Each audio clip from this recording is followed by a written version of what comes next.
Retour à Vienne de Roland Jacquard, remarquablement illustré par Romain Slocombe.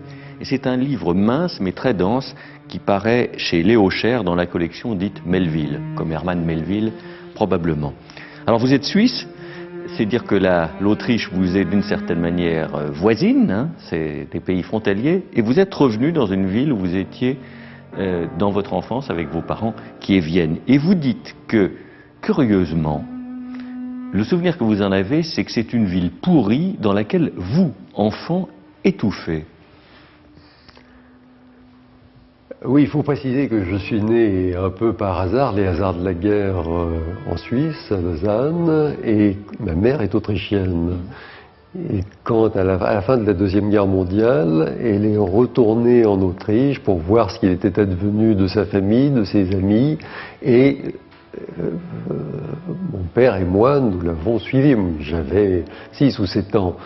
Et c'était une ville de désolation. Vous avez une très grande capacité d'évocation de la ville de Vienne et de temps en temps une échappée vers un mot d'esprit ou un personnage qu'on n'attend pas.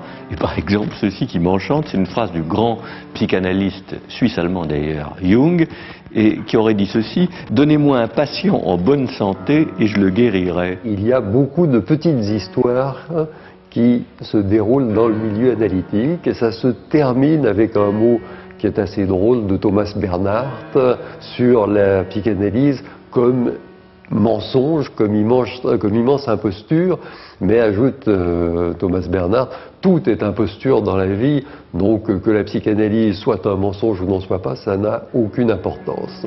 Mais au fond, Vienne, c'est une espèce je sais pas, de quintessence à la fois du désespoir et de l'envie d'en sortir, envie d'ailleurs qui n'est jamais assouvie.